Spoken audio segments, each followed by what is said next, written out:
자, 이번 강의 30일의 공법 체계도 강의 국토계획법 5번째 용도지역의 지정입니다. 자, 우리 이제 도시관리계획을 본격적으로 공부를 해보시는 겁니다. 우리 앞에서 도시관리계획의 입안권자나 결정권자, 또 입안결정 절차, 결정 후 효과 이런 부분들을 한번 쭉 정리했습니다. 4번째 테마에서.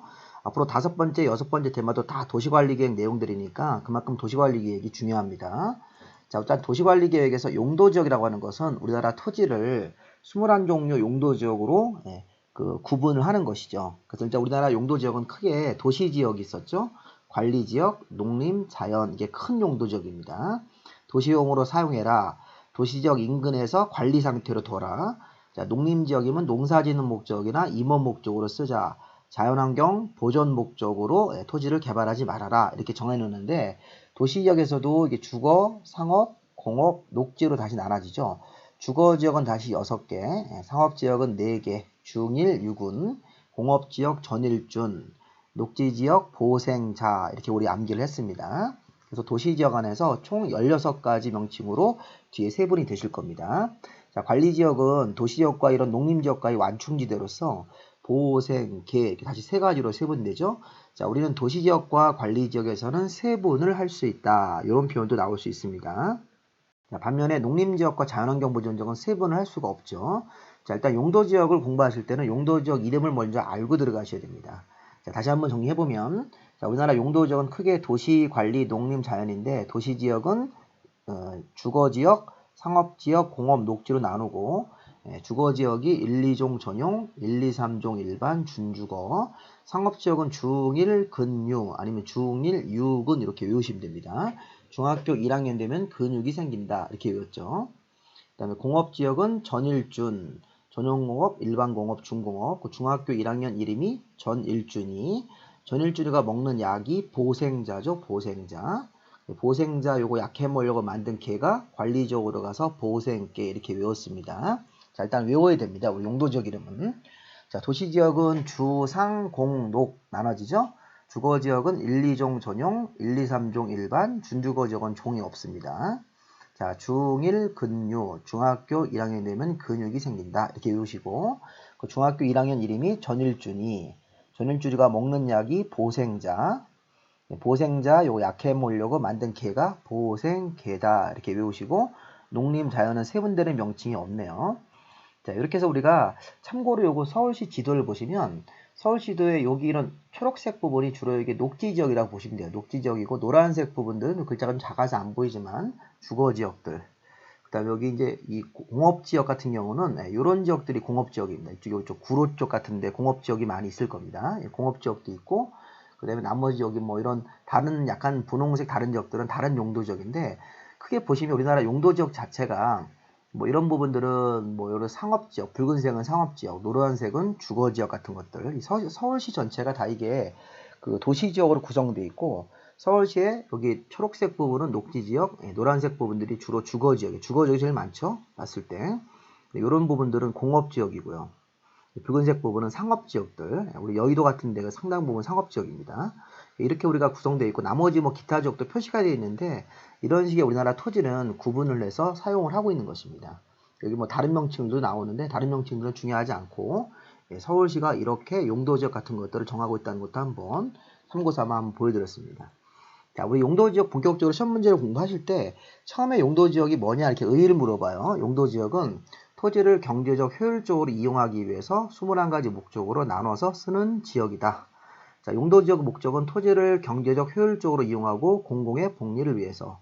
자, 용도지역을 정할 때는 한 필지에 하나씩 용도지역을 정해야 되지 중복지정은 불가합니다. 중복지정 불가. 자, 두 번째, 자, 용도지역 지정할 때는 또는 변경할 때는 자, 어떤 절차를 거치는 것이 원칙이냐. 자, 용도지역 지정 변경은 우리 앞에서 배운 도시관리계획을 입안 결정을 해서 용도지역을 지정도 하고 변경도 해야 되는 것입니다. 우리 앞에 그 기초조사 의견청취, 주민의견청취에서 입안을 하고 자, 협의와 심의를 거쳐서 결정권자가 결정하고 고시한 다음에 지용되면 고시까지 나와야지. 이렇게 도시관리계획 결정 절차가 나와야 되는데 자, 예외는 뭔가요? 용도지역을 지정 변경할 때는 도시관리계획으로 결정하는 것이 원칙인데 다음은 도시관리계획 결정 없이도 용도지역이 자동적으로 지정되거나 변경된 것으로 간주하는 지역이 있습니다. 자, 어떤 데서는 도시관리계획 결정하지 않아도 용도지역이 지정되거나 변경되나 봤더니 처음에 공유수면 매립지, 우리 공유수면은 바다입니다. 바다. 자, 바다를 매립한 목적이 이웃용도지역과 같으면 이웃용도지역으로 자동적으로 지정된 곳으로 본다.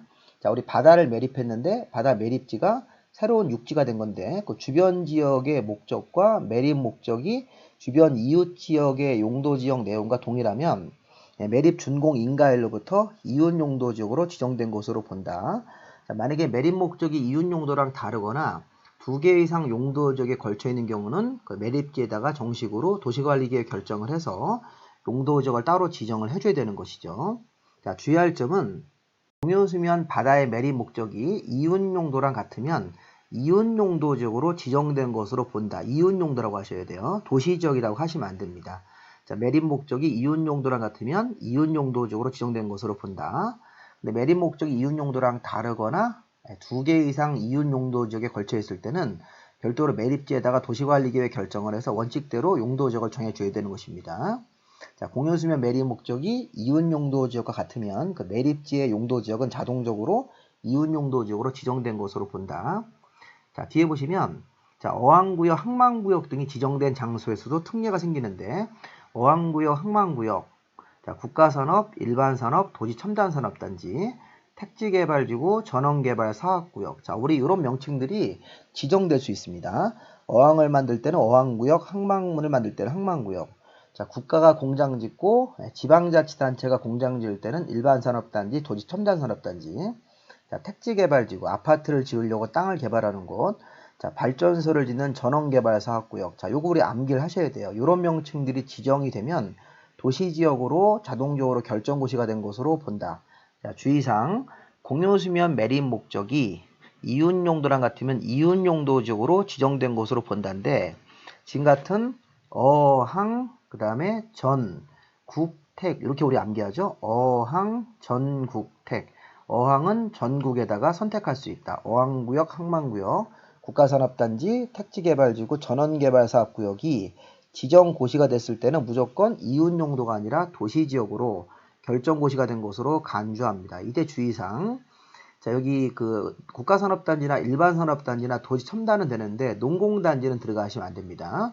농공단지라는 용어는 소규모 공단이기 때문에 도시지역 결정고시로 볼 수 있는 지역이 아닙니다. 그리고 전원개발사업구역도 수력이나 송변전설비 부지는 제외한다. 이것도 꼭 보셔야 되겠습니다. 수력발전소를 짓기 위한 전원개발사업구역이 지정됐을 때는 해당 밑에 용도지역 자체가 도시지역 결정고시로 보지 않습니다. 그러니까 이 내용은 이제 기존 용도지역이 전원개발사업구역 지정되면 기존 용도지역이 도시지역으로 자동적으로 결정고시가 된 것으로 본다는데 수력발전소 용도는 제외한다. 자, 이거 어항, 전국, 택을 명칭을 지정고시하고 세부 요건을 맞추면 도시지역으로 자동적으로 용도지역이 결정고시가 된 것으로 본다. 자, 그 다음에 뒤에 2개 더 있죠.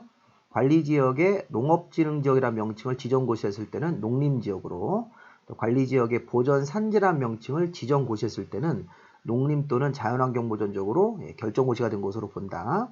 자, 관리지역의 농업진흥지역 지정고시했을 때는 농림지역으로, 관리지역의 보전산지라는 명칭을 내었을 때는 농림 또는 자연환경보전지역으로 선택해서 결정고시할 수 있으니까 이런 의제 조항 같은 것들. 자, 의제는 다시 한번 정리를 해보겠습니다. 좀 어려운 부분인데 우리 앞에서 도시관리계획 결정 없이도 용도지역이 자동적으로 지정되거나 변경된 것으로 보는 지역들. 자, 공유수면 바다를 매립한 목적이 이웃용도랑 같으면 이웃용도지역으로 지정된 것으로 본다. 자, 어항, 전국, 택 이런 것들 어항, 전국, 택이라는 명칭을 지정고시했을 때는 도시지역으로, 그 다음에 관리지역에 농업진흥지역 들어갔을 때는 농림지역으로, 관리지역에 보전산지라는 명칭을 지정고시했을 때는 해당 관리지역 땅이 농림이나 자연환경보전지역으로 선택해서 결정고시가 된 것으로 본다. 의제를 해야 됩니다. 이 선택은 보전산지를 정하는 산림청장이 합니다. 산림청장이 농림지역으로 보자 또는 자연환경보전지역으로 선택할 수 있는 그런 내용으로 보시면 되겠습니다. 자, 세 번째 주제는 용도지역의 종류죠. 우리 이미 앞에서 용도지역 이름은 다 봤습니다. 도시지역은 주거지역 6개, 1, 2종 전용, 1, 2, 3종 일반, 준주거지역은 종이 없이. 상업지역은 중일, 유근, 전일준, 보생자, 관리지역은 보생계, 농림자연은 세분 명칭이 없습니다. 이때 우리 봐야 될 것은 이 용도지역에서 주거지역 6개하고 그 다음에 공업지역 3개, 그 다음에 녹지지역 3개 정도는 그 명칭과 지정 목적을 공부를 좀 해놓으셔야 되겠습니다. 자, 주거지역 1, 2종 전용주거는 단독주택, 공동주택 중심의 양호한 이렇게 구별하시면 되고, 자, 1종 일반, 2종 일반, 3종 일반은 저층, 중층, 중고층인데 저층은 4층이야. 중층은 평균 18층이야. 중고층은 18층을 초과해서 지을 수 있는 장소. 보통 2종 일반이나 3종 일반이 아파트 단지입니다.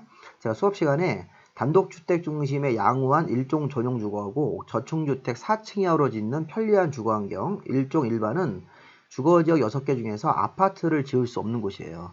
자, 단독주택 중심으로 짓고 저층이면 4층 이하이기 때문에 아파트는 주택으로 사용되는 층수가 4개 층, 5개 층 이상이니까 이 저층이면 4층 이하로 지으므로 1종 일반에서는 아파트를 지을 수 없다. 아파트는 주택으로 사용되는 층이 5개 이상으로 올라가는 건물이기 때문에 단독주택 중심도 아파트는 지을 수 없다. 단독주택, 공동주택 중심의 양호한 그러면 1, 2종 전용, 저층, 중층, 중고층 주택 중심의 편리한 주거환경 조성이면 일반 주거.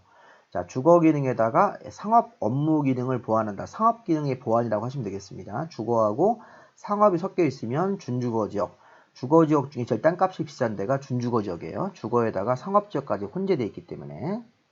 자, 다음에 공업지역에서 자, 상업지역 중일, 유근은 각자 보시고, 자, 공업지역 전용공업, 중화공업 같은 것들을 수용하는 곳, 환경을 저해하지 않는 공업을 배치하는 곳은 일반공업. 자, 경공업에다가 주거하고 상업 업무를 보완한다. 공업, 주거, 상업이 모두 있는 곳이 준공업지역입니다. 자, 녹지지역. 자, 도시의 자연환경이나 녹지 공간을 보존하는 성격으로 유지하는 녹지, 보존녹지. 농업적 생산으로 개발을 유보한 녹지는 생산녹지.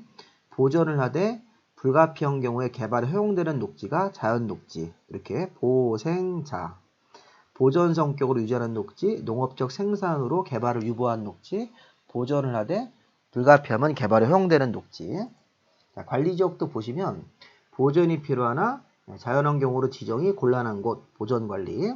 농림업 생산을 위해서 관리가 필요하나 이름을 농림지역으로 지정하기가 어렵고 생산관리지역으로 정하는 곳. 자, 도시적으로 편입이 예상되거나 제한적인 개발을 할 수 있는 데가 계획관리지역이니까 이 관리지역 보생계도 한번 읽어보시고 내용들을 확인해 보시기 바랍니다.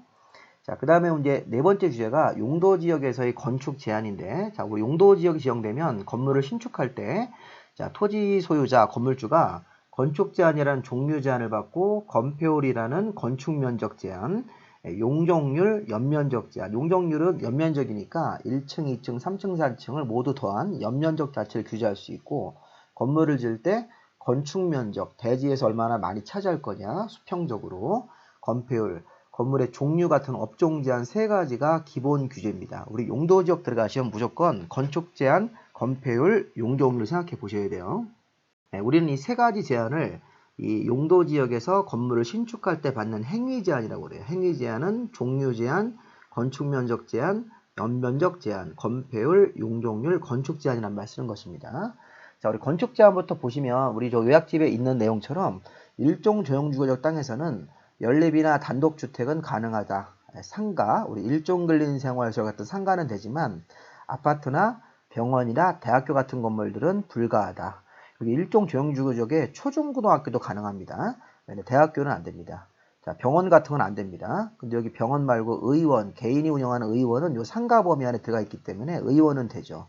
이렇게 어떤 종류의 건물이 된다. 일종 조형주거적부터 어떤 건물은 들어올 수 없다. 이게 건물의 종류 제한, 건축 제한이라고 합니다. 자, 시험을 보실 때는 건축 제한 개념을 아셨으면 이 보통 이제 건축 제한이 21가지 용도 지역에서 그 표로 정해져 있는데 그 표를 다 공부할 수 없으니까 자, 일종 전용 주거지역에서는 자, 우리 건축물을 어떤 건물을 할 수 있는지 일종 조형 주거에서는 단독주택 중심의 양호한이기 때문에 이런 단독주택이나 일종 근린생활시설 같은 상가 업종들 뭐 소매점, 휴게음식점, 이미용원, 의원 이런 것들이 단독주택이나 일종 근생에서 가능한 건물, 일종 근생으로 건축할 수 있는 건물입니다.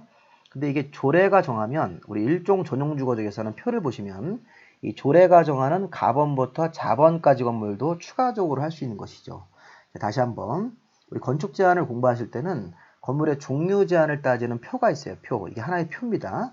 근데 일종 전용주거지역 표하고 맨 뒤에 자연환경보전지역 표만 기본적으로 공부를 하셔야 됩니다. 중간에 있는 표는 시험 문제가 나오더라도 너무 많기 때문에 일종 조형주거지역 표, 맨 뒤에 자연환경보전지역 표. 근데 일종 조형주거지역 표를 보시면 자, 그냥 건축할 수 있는 건물 가번, 나번이 있고 그다음에 조례가 정하면 추가로 할 수 있는 건물들이 있습니다. 요거를 건축할 수 있는 건물로 보시면 돼요. 그래서 일종 조형주거에서는 단독주택을 그냥 건축하시면 됩니다. 일종 근린생활시설 같은 상가업종들도 1000제곱미터 미만이면 그냥 건축하시면 돼요. 자, 그 다음에 추가로 일종 조형주거에서 조례가 정하면 자, 공동주택 중에서 연립하고 다세대까지는 됩니다. 주택으로 쓰는 층을 4개 이하를 맞춰서. 근데 아파트는 불가. 아파트 불가죠. 일종 조형에서는 아파트는 불가입니다. 또 일종 문생 중에서 이런 변전소 같은 것들을 추가적으로 할 수 있고 자, 이종 근린 생활시설 중에서 뭐 동물병원이나 뭐 독서실 이런 것들은 안 되는데 이 종교집회장은 되죠. 이종 근생 중에서 여러 가지 이종 근생들이 있는데 자, 종교집회장이 이게 500제곱미터 미만이죠. 500제곱미터 미만의 소규모 종교집회장이 가능하다. 이종 근생 중에서는 요거 하나만 되는 것이죠. 자, 박물관, 기념관 같은 거 되고 추가적으로 종교시설을 1000제곱미터 미만까지 가능하고 자, 이종 근생인 종교가 500 미만이고 추가적으로 600, 700도 요 바번 항목으로 할 수 있습니다. 자, 1200은 안 되는 거죠. 종교시설이 1000 미만이니까. 자, 유치원, 초중고등학교까지 가능한데 대학교 안 된다. 자, 연립이나 다세대는 되는데 아파트 안 됩니다. 대학교 안 되고 노유자나 주차장 이런 것들이 자, 일종 조형주거에서 할 수 있는 건물. 자, 그 다음에 자연환경 보전지역으로 한번 가볼까요? 자, 자연환경 보전지역은 자연환경 보호를 위해서 건축 제한을 더 엄격히 규제하는데 단독주택이 농어가 주택만 할 수 있습니다. 단독주택, 농어가 현저한 자연훼손이 없는 경우만. 학교는 초등학교만 줄 수 있습니다. 그리고 조례가 정하는 건물도 자, 일종근생 중에 소매점 같은 것들, 이종근생 중에서 다른 건 안 되고 종교집회장, 아까 500 미만의 교회 같은 것들, 지목이 종교용지일 때, 추가적으로 종교시설, 그 다음에 자, 작물재배사, 양어장, 공공하수, 국방군사, 발전소, 묘지 이게 자연환경에서 할 수 있는 건물입니다. 자, 일종조정과 자연환경 쪽을 비교해보면 자연환경이 훨씬 더 규제가 세다는 걸 알 수 있습니다. 자연환경에서는 학교 중에서는 초등학교만 해요. 중학교, 고등학교, 대학교도 금지입니다. 주택 중에서는 단독주택만 되지 농어가 주택으로. 그러니까 뭐 연립이라든가 뭐 다세대 같은 건물들, 아파트는 당연히 안 되는 것이죠. 그리고 조례로 넘어가도 일종문생 중에 물건 파는 소매점, 이종문생 중에 종교인데 지목이 종교용지일 때 500 미만의 교회, 그 다음에 종교시설 같은 경우를 추가적으로 지목이 종교용지면 면적과 관계없이 아까 우리 일종 조정에서는 이 종교가 여기 이종문생인 종교하고 종교시설로 1000 미만이란 사이즈 제한이 있었어요. 일종 조정에서는. 자연환경 보전지역에서는 종교 2종으로 종교 가능하고 종교시설을 지목이 종교용지면 사이즈 제한은 없습니다. 기도원 같은 거 지으라고 사이즈 제한을 안 뒀죠. 규모의 제한을 두지 않고 지목이 종교용지면 모두 가능하다. 양어시설, 식물재배사 같은 거, 작물재배사, 공공하수, 국방군사, 발전소나 묘지 같은 것들이 자연환경보전지역 내에서 가능하다. 이렇게 건축 제한은 2가지 표만 정리를 하시기 바랍니다. 자, 그 다음에 이제 건폐율을 좀 봐야 되겠죠.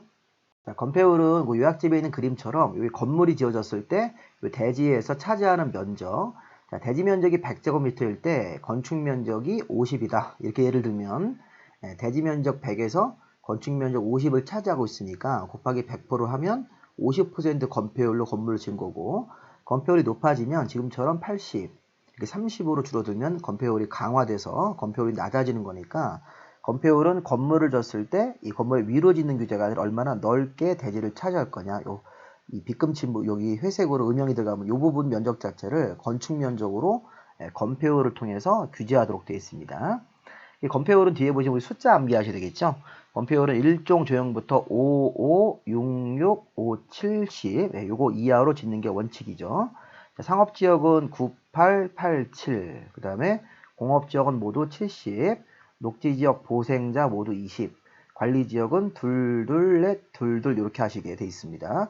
5, 5, 6, 6, 5, 7 9887, 중1, 6은 순서로 잡고 777, 222, 224, 22 자꾸 연습을 하시면 이 건폐율 숫자 큰 거부터 뭐 낮은 거대로 나열을 한 것 이렇게 찾을 수 있으니까 그런 형태의 문제가 많이 있었습니다. 자, 용적률은 대지에서 자, 건축 면적을 건폐율이 아마 50%를 주기 때문에 50으로 이렇게 잡고 건축 면적을 자, 위로 이제 1층 면적, 2층 면적도 건축 면적과 동일하게 50씩 올렸을 때 위로 몇 개 층을 올릴 수 있을 건가?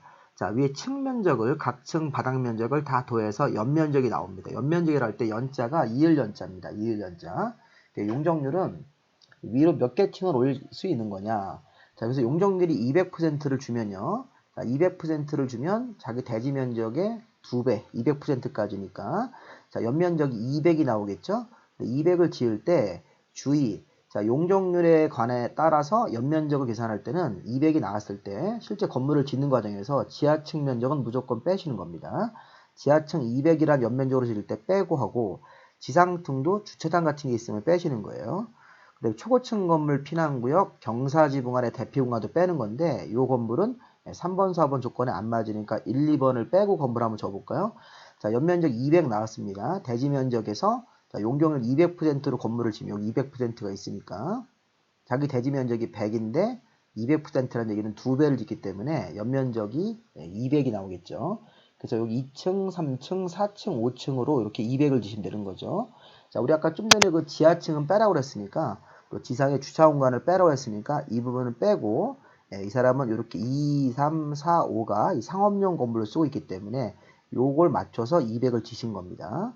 근데 실제 이 건물주는 실제 총 연면적은 300이 되신 겁니다. 실제 쓰는 총 연면적은 용적률에 따른 연면적은 200이지만 실제 1층도 쓰고 있고 지하도 쓰고 있기 때문에 총 연면적은 보통 300. 시험 볼 때는 이 용적률에 따른 연면적을 물어보기 때문에 뺄 걸 빼고 건물을 올려야 되는 개념으로 자, 용적률도 우리 21가지 숫자가 정해져 있죠.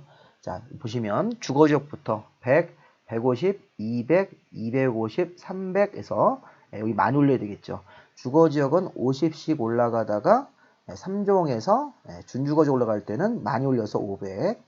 자, 상업지역 중1, 6은 1500에서 200씩 뺀다. 중1, 6은 1500, 1300, 1100, 900. 이 상업지역 땅값이 비싼 이유는 용적률이 이렇게 많이 허용됩니다. 200%가 아니라 1500%니까 굉장히 높게까지 건물 올라갈 수 있는 거. 자, 공업지역 300, 350, 400. 녹지지역 800, 100이죠. 300에서 50씩 올라간다. 자, 녹지지역은 따로 암기를 하셔야 돼요. 800, 100, 8800, 88 이렇게 800, 100, 8800, 88 항상 이 계획관리지역을 중심으로 해서 생산관리지역이 농림지역처럼 규제하고 보전관리지역이 자연환경처럼 규제하기 때문에 8800, 88 800, 100, 8800, 88로 끝나게 되어 있습니다. 자, 용적률 100, 150, 200, 250, 300에서 500 자, 1500에서 200씩 내린다. 공업지역은 300에서 50씩 올린다. 녹지지역은 8, 100, 100이라고 외우시고 나머지는 8, 800, 88 이렇게 암기하셔서 이 건폐율 용적률을 숫자를 외우시는 개념. 자, 특히 우리 건폐율은 나중에 이제 강화 완화라고 그래서 원래 건폐율 숫자, 우리 앞에서 원래 건폐율 숫자가 이렇게 있었지 않습니까? 이 규정 자체에 용도지역 위에 추가적으로 어떤 명칭이 붙으면 이제 건폐율이 강화되거나 완화될 수 있습니다. 네, 우리 그런 걸 이제 앞으로 이제 요약지를 통해서 한번 다시 공부를 하실 거고, 그다음에 용적률도 숫자가 있었는데, 용적률 여기 뭐 3종 일반이라든가 뭐 자연녹지 같은 땅 위에 어떤 추가적인 명칭이 들어오면 용적률은 또 완화 현상으로 늘어납니다. 자, 건폐율은 강화, 완화로 변할 수 있고, 용적률은 완화되는 현상밖에 없다는 사실도 제가 한번 구두로 한번 설명을 드려보겠습니다. 건폐율은 원래 숫자가 강화, 완화 될 수 있다. 용적률은 지금 정한 이 숫자 자체가 완화되는 규정들이 있습니다. 그런 것들도 예전에 시험 문제에서 한번 다뤘었죠. 자, 다음은 용도지역이 미지정, 미세분되는 지역인데, 자, 우리나라 토지는 아까 제가 도시지역이란 땅이 있었고, 여기가 관리지역입니다. 여기는 뭐 자연환경 보전지역이고, 여기가 농림지역이라고 가정을 했을 때, 도시 관리, 농림, 자연환경으로 아무것도 용도가 없는 지역도 있습니다. 미지정된 지역들. 자, 미지정은 도시지역, 자연환경, 관리, 농림이라는 큰 용도 지역이 아예 없다는 얘기고, 여기 미세분이라는 단어는 관리지역 안에서 세분이 안 돼 있다는 얘기예요. 이런 보호생계로. 또 도시지역은 정해져 있는데 이런 세분 명칭이 안 들어간 지역들은 미세분. 자, 뒤에 가보시면 용도지역이 아무것도 지정이 안 돼 있다. 용도지역 미지정이면 여기죠, 여기. 이런 땅에서는 도시지역도 아니고 관리지역도 아니고 농림도 아니고 자연환경도 아닐 때는 자연환경보전지역 규정을 대신 적용해서 건폐율 용적률로 건물 질 수 있고, 자, 뒤에 이제 여기 도시지역이 아무것도 용도지역이 아예 지정이 안 돼 있을 때는 자연환경보전지역으로 대신 적용을 하고, 도시지역 안에서 세분이 안 돼 있을 때는 보존녹지 쪽을 대신 적용해서 건물 질 수 있고, 관리지역 안에서 미세분 됐을 때는 보전관리지역 쪽 건폐율 용적률로 건물을 지을 수 있는 개념. 여기까지 정리를 해 놓으셔야 되겠습니다. 그래서 우리 용도지역을 한번 쭉 정리를 하셨고, 용도지역 순서가 처음에 정리하실 때 용도지역이 지정 목적이 있었죠. 토지를 경제적 효율적으로 이용하기 위해서. 자, 용도지역은 지정을 할 때 도시관리계획 결정을 하는데, 아까 우리 공용수미한 매립지 같은데 이윤용도지역으로 어항, 전국택 그런 명칭 정되면 도시지역으로 결정고시가 된 곳으로 본다. 이런 의제 지역들. 자, 용도지역은 21가지 명칭이 있었고, 용도지역 지정되면 건축제한, 건폐율, 용적률 이렇게 세 가지 형태로 규제를 받습니다. 마지막으로 미지정, 미세분된 지역. 이렇게 제가 한번 순서를 잡아놨으니까 이 순서대로 한번 머릿속에 한번 그 제목 자체를 익히시기 바랍니다. 이게 공부 순서입니다. 자, 우리 이제 문제 한번 좀 보시면요. 자, 용도지역 지정 변경 절차로 가장 틀린 것은, 자, 우리 어항구역으로 아까 우리 어항구역이나 항만구역 지정고시가 되고 이 도시지역의 연접이란 세부 조건이 맞으면 도시지역 결정고시로 본다. 맞습니다. 자, 농공단지로 지정고시가 된 지역은 도시역으로 결정고시가 된 것으로 볼 수가 없습니다. 아까 국가산업단지, 일반산업단지는 되지만 농공단지는 안 되는 거죠. 자, 송변전설비를 위한 전원개발석국은 지정됐을 때도 도시적 결정고시가 되지 않는 거죠. 이거 않는 거라고 했으니까 맞습니다. 자, 관리지역의 농업진흥지역 지정고시가 됐을 때는 농림지역으로 맞고, 국가산업단지로 지정고시가 됐을 때는 도시지역으로 결정고시가 된 것으로 본다. 맞습니다. 자, 이런 문제들을 해결을 할 줄 아셔야 됩니다. 이게 무슨 말인지를 잘 의미를 새겨보시기 바랍니다. 답은 2번. 자, 대통령령의 건폐율 기준으로 가장 큰 용도지역은, 자, 우리 2종 전용주거지역은 5니까 50, 일반 상업지역은 9, 8이니까 80, 자, 준공업지역은 70, 자, 계획관리지역은 40이고, 자연환경보전지역은 20이니까 가장 기준이 큰 것은 2번. 이런 거는 아주 쉬운 문제입니다. 21가지 그 건폐율 기준만 외우시면 답은 2번. 자, 그 다음 우리 그 용적률 기준으로 가장 옳은 것인데요. 자, 용적률 기준은 원래 우리 기본서를 보시면 얼마 이상 얼마 이하라고 되어 있는데, 이상 부분은 시험 문제에서 거의 안 바꾸니까 요 이하 부분만 외우시면 됩니다. 우리 앞에서 제가 외울 때도 용적률을 이렇게 요 이하 부분만 제가 정리를 하시면 되겠습니다. 일종 전용주거가 50에서 100 이하, 요거 맞습니다. 일종 전용은 100%부터 시작하는 거니까 1번이 답이네요. 자, 근린상업지역은 이게 얼마 됩니까? 200에서, 근린상업지역이면 1500에서 1300, 1100, 900. 자, 이거 900이 되셔야 되겠죠. 자, 준공업지역은 여기가 400이 되셔야 되고, 계획관리지역은 여기 100이 되셔야 됩니다. 농림지역은 80이 돼야 되는 거기 때문에 가장 옳은 것은 1번이 되겠습니다. 자, 이렇게 우리 용도지역을 마무리 하셨으니까 이런 내용을 가지고 하시고, 이제 우리 6주차 테마 6으로 용도구역, 용도지구 이런 것들을 앞으로 계속 또 강의를 제공해 드리도록 하겠습니다. 자, 이렇게 해서 마무리하고 다음 강의에서 뵙도록 하겠습니다.